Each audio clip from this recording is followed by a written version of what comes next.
नमस्कार साथीहरू।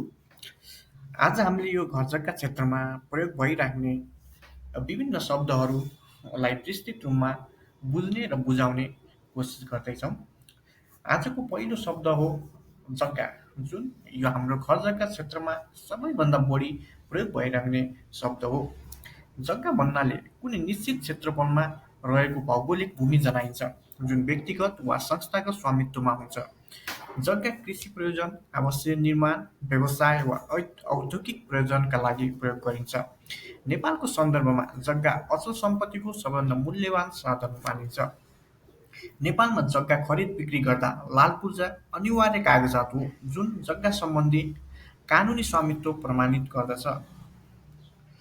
जग्गाका प्रकारहरू: आवासीय जग्गा घर बनाउने प्रयोजनका लागि, कृषि जग्गा खेतीपातीका लागि, व्यावसायिक जग्गा व्यापारिक प्रयोजनका लागि।